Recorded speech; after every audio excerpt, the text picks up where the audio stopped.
জাতীয় নির্বাচনকে সামনে রেখে শিগগিরই 4000 এএসআই নিয়োগ দেওয়া হবে।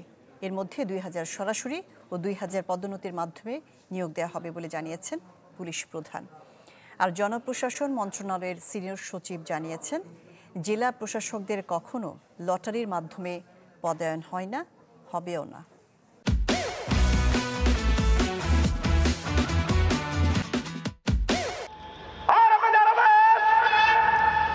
জাতীয় নির্বাচন সামনে রেখে শুরু হয়েছে নানা প্রস্তুতি। এর ধারাবাহিকতায় এবার বড় নিয়োগ হতে যাচ্ছে পুলিশ বাহিনীতে। দুপুরে সচিবালয়ে জনপ্রশাসন সচিবের সাথে বৈঠক করেন আইজিপির নেতৃত্বে একটি প্রতিনিধি দল। পুলিশ রেগুলেশনের কিছু বিধি সংশোধন নিয়ে এ সময় আলোচনা হয়। পরে ব্রিফিংয়ে আইজিপি জানান, যত দ্রুত সম্ভব 4000 সহকারী উপপরিদর্শক নিয়োগ দেয়া হবে। এর মধ্যে 50% হবে সরাসরি আর 50% হবে পদোন্নতির মাধ্যমে। ওই বিধিটা যেটা তৈরি হচ্ছে ওইখানে মাইনর কিছু সংশোধনের দরকার ছিল, তো আমরা সেটা করে দিচ্ছেন, যার জন্য আমাদের এই রিক্রুটমেন্টের পথটা একটু সুগম হলো আর কি। আর জনপ্রশাসন মন্ত্রণালয়ের সিনিয়র সচিব জানান, নির্বাচনের সময় প্রশাসনে যে রদবদল হয়ে থাকে সেটি নির্বাচন কমিশনের এখতিয়ার। এ বিষয়ে কোনো তদবির বা হস্তক্ষেপের সুযোগ নেই। বলেন, প্রশাসনে কখনো লটারির মাধ্যমে পোস্টিং হয় না এবং হবেও না। কখনো কোনোদিন লটারির মাধ্যমে সিভিল সার্ভিসে পোস্টিং হয়নি, এখনো হচ্ছে না, হবে না।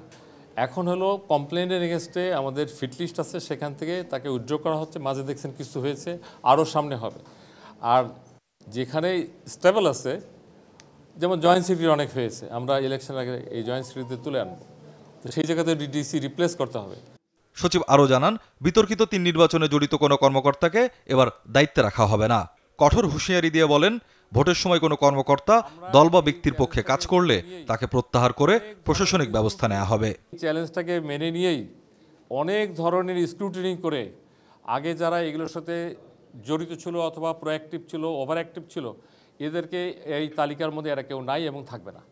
সচিব জোর দিয়ে বলেন, সরকার এবং প্রশাসন একটি মডেল নির্বাচন চায় এবং সে লক্ষ্যেই সব ধরনের প্রস্তুতি নেওয়া হচ্ছে। মানুষ সকলেই চাই একটা মডেল। স্বপ্নিল শাহরিয়ার শিশির, চ্যানেল 24, ঢাকা। অনেক বলিচ্ছে।